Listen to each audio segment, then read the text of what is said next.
O nome do país Irã hoje é associado a guerras, a uma guerra sangrenta com o Iraque ou a uma tensão permanente com relação ao Ocidente, em especial os Estados Unidos. Mas o Irã tem muito mais história que isso. E hoje eu vou falar para vocês da invasão do Irã durante a Segunda Guerra Mundial, uma história pouco conhecida.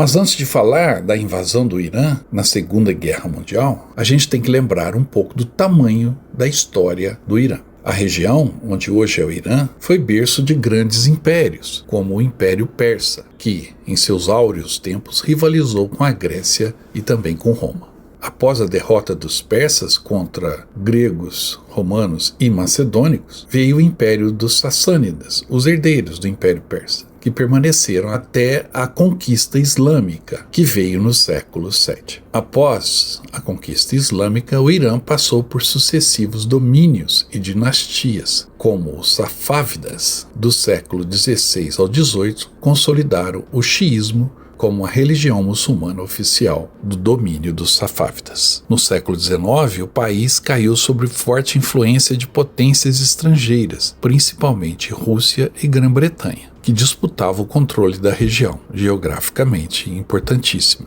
E nessa época, o nome do país ainda era Pérsia, não Irã. Em 1906, ocorreu uma revolução constitucional que criou o primeiro parlamento persa, o Majlis, mas o país ainda era instável e controlado em grande parte por potências externas, que aumentavam o seu interesse na mesma medida em que era descoberto petróleo nas terras persas. Em 1921, o militar Reza Khan deu um golpe, assumiu o poder e em 1925 tornou-se Reza Shah Pahlavi, o fundador da dinastia Pahlavi. Na década de 1930, Reza Shah modernizou o país, reduziu a influência estrangeira e buscou parceiros alternativos, encontrando na Alemanha nazista o parceiro que poderia desenvolver o Irã. A partir daí, o país passou a se chamar oficialmente Irã, abdicando do nome de Pérsia, um nome tão histórico e tradicional. Mas o objetivo era reforçar a sua identidade ariana, por isso o nome de Irã. Cabe então uma olhada mais próxima da relação entre o Irã e os alemães. A aproximação entre o Irã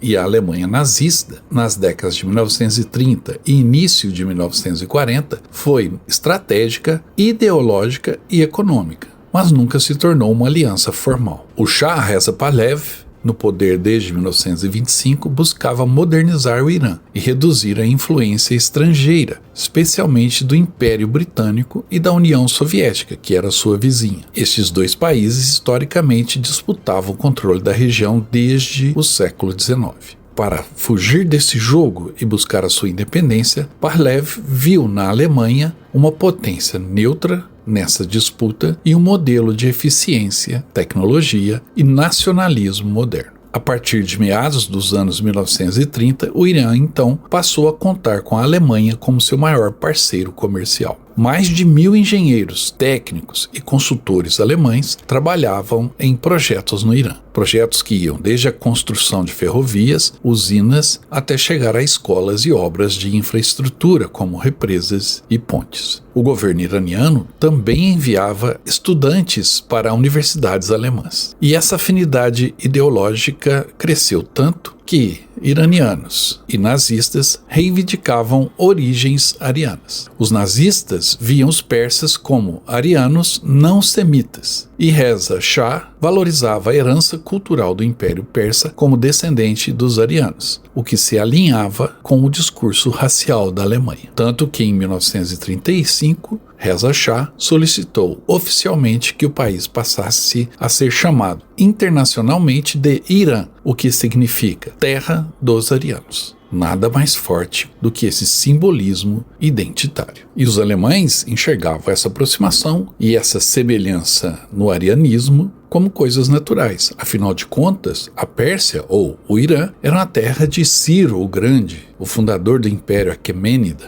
Dario, o seu sucessor, e Xerxes, o filho de Dario, que liderou o Império Persa durante a Batalha das Termópilas contra os gregos. O Irã também era terra de Zoroastro, fundador do zoroastrismo, a antiga religião pérsia que tem ressonâncias até os dias de hoje. Também do filósofo, médico e cientista Ibn Sina, ou Avicena, que viveu no século X, além de Omar Khayyam, um matemático, astrônomo e poeta conhecido como Rubaiyat, autor de poemas filosóficos e existenciais. Também o Irã era terra de Hafez de Shiraz, um poeta clássico, símbolo da alma iraniana. Sua poesia ainda é recitada nas casas iranianas até os dias atuais. Estes e outros nomes representavam a grandiosidade da civilização persa-iraniana, desde os tempos do Império Aquemênida até os tempos contemporâneos. Isso tudo caía nas graças do pensamento ariano-alemão. A aproximação entre eles foi natural. Mas então, no final dos anos 30 e com o início da Segunda Guerra Mundial, os aliados, especialmente o Reino Unido e a União Soviética, acreditavam que agentes nazistas estavam se infiltrando no Irã, usando as missões técnicas como fachada. Pressionaram o governo iraniano, que se recusou a expulsar os alemães, mesmo após repetidos pedidos dos britânicos e soviéticos. E após a invasão da União Soviética pela Alemanha na Operação Barbarossa em 1941, a importância estratégica do Irã aumentou ainda mais, como rota de suprimentos e como fornecedor de petróleo. Até que, em agosto de 1941, os britânicos e soviéticos invadiram o Irã, com a desculpa de proteger os campos de petróleo, garantir a segurança logística, conhecida como Corredor Persa, e também remover qualquer influência alemã no país. Reza Shah foi forçado então a abdicar em favor de seu filho, Mohammad Reza Pahlavi. Cabe lembrar que, na década de 1930 e início dos anos 1940, o petróleo iraniano já era extremamente importante, especialmente para o Reino Unido. Desde o início do século XX, o petróleo iraniano era explorado pelos britânicos por meio da Anglo-Iranian Oil Company, que mais tarde se tornaria a BP, British Petroleum, a maior empresa de petróleo do mundo. O governo britânico detinha a maior parte das ações da empresa, garantindo acesso direto ao petróleo iraniano para uso militar e civil. O Irã foi uma das principais fontes de abastecimento de combustível para a poderosa Royal Navy. A transição da Marinha Britânica do carvão para o petróleo no início do século XX fez do petróleo do Irã um recurso vital para a defesa do Império Britânico.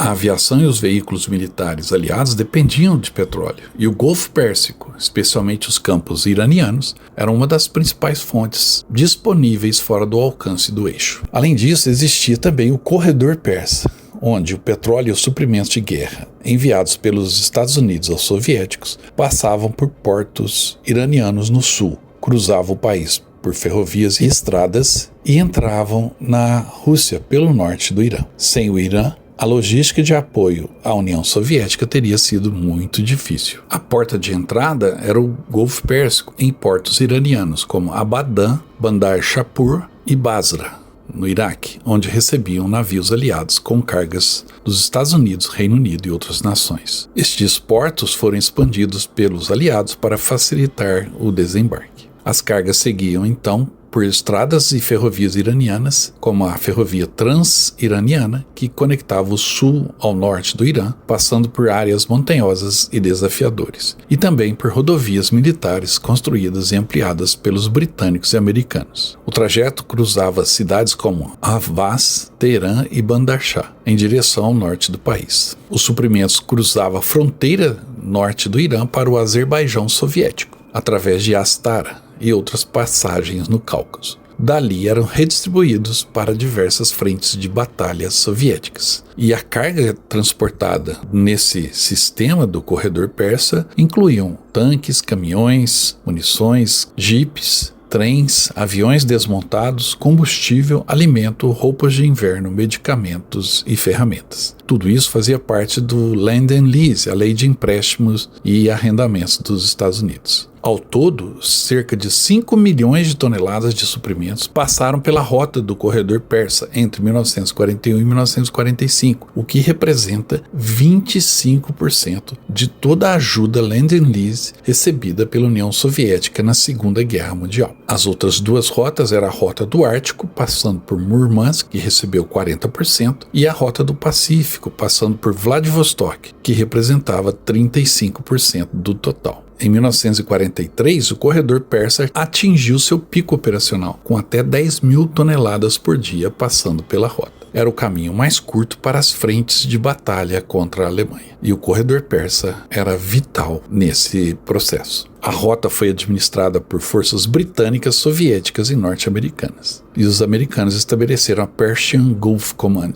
uma unidade logística que construiu estradas, ampliou ferrovias e instalou oficinas e treinou pessoal local. Sem sombra de dúvida, o Irã tinha uma importância estratégica tremenda e decisiva na frente oriental da Segunda Guerra Mundial. A operação de ocupação militar do Irã foi rápida, coordenada e decisiva. Realizada entre os dias 25 de agosto a 17 de setembro de 1941, a invasão foi conduzida conjuntamente por forças britânicas e soviéticas, com o objetivo de garantir o controle do território iraniano e proteger os interesses estratégicos. Antes da invasão, os britânicos e soviéticos exigiram que o Irã expulsasse técnicos alemães presentes no país, mas o Shah se recusou, alegando neutralidade. Isso deu aos aliados a justificativa final para a operação militar. Então, em 25 de agosto de 1941, tropas britânicas invadiram pelo sul do Iraque, com o apoio da Royal Air Force. Avançaram por Basra e Abadan, ocupando os portos do Golfo Pérsico e os campos de petróleo. A cidade de Havas foi tomada rapidamente. Enquanto isso, o Exército Vermelho cruzou a fronteira norte do Irã, a partir do Cáucaso, com o apoio da aviação soviética, tomando cidades como Tabriz, Ardabil e Rasht, avançando em direção a Teherã. O exército iraniano tentou resistir, mas era mal equipado e desorganizado em comparação com as forças invasoras. Algumas unidades travaram combates, mas a superioridade aérea e logística e numérica dos aliados garantiu um rápido progresso. Com o avanço vindo do norte e do sul, Teherã ficou cercada em menos de 2 semanas. E em 16 de setembro de 1941, Reza Shah foi forçado a abdicar em favor de seu filho, Mohammad Reza Pahlavi. No dia seguinte, as tropas aliadas ocuparam Teherã sem resistência significativa. O Irã foi oficialmente ocupado por britânicos e soviéticos, mas continuou nominalmente independente sob o novo Shah. As forças britânicas permaneceram no sul, protegendo os campos de petróleo e os portos, e as tropas soviéticas controlaram o norte, incluindo a fronteira com o Cáucaso. Após o fim da Segunda Guerra Mundial, segundo o Tratado Tripartite de 1942, entre Irã, Reino Unido e União Soviética, as tropas estrangeiras deveriam se retirar até 6 meses após o fim da guerra. Os britânicos e os americanos cumpriram este prazo e retiraram suas tropas em 1946. A União Soviética, porém, se recusou a sair do norte do Irã no tempo acordado, apoiando movimentos separatistas locais. Foi criada então a chamada República Popular do Azerbaijão e a República de Mahabad, de origem curda. Ambos foram governos fantoches apoiados por Moscou. O Irã recorreu à ONU e aos Estados Unidos, que pressionaram os soviéticos a se retirar. Em maio de 1946, o exército iraniano retomou o controle das regiões rebeldes, e isso é considerado um dos primeiros conflitos da Guerra Fria. Seguiu-se então movimentos nacionalistas e uma crise do petróleo, até chegar ao regime autoritário do Shah, que terminou em 1979 com a chegada ao poder dos ayatolás, e foi implantado um regime religioso da Revolução Islâmica de 79. E foi implantada então uma república islâmica teocrática, liderada pelo Ayatollah Khomeini. Mas isso é uma outra história que vamos abordar em breve.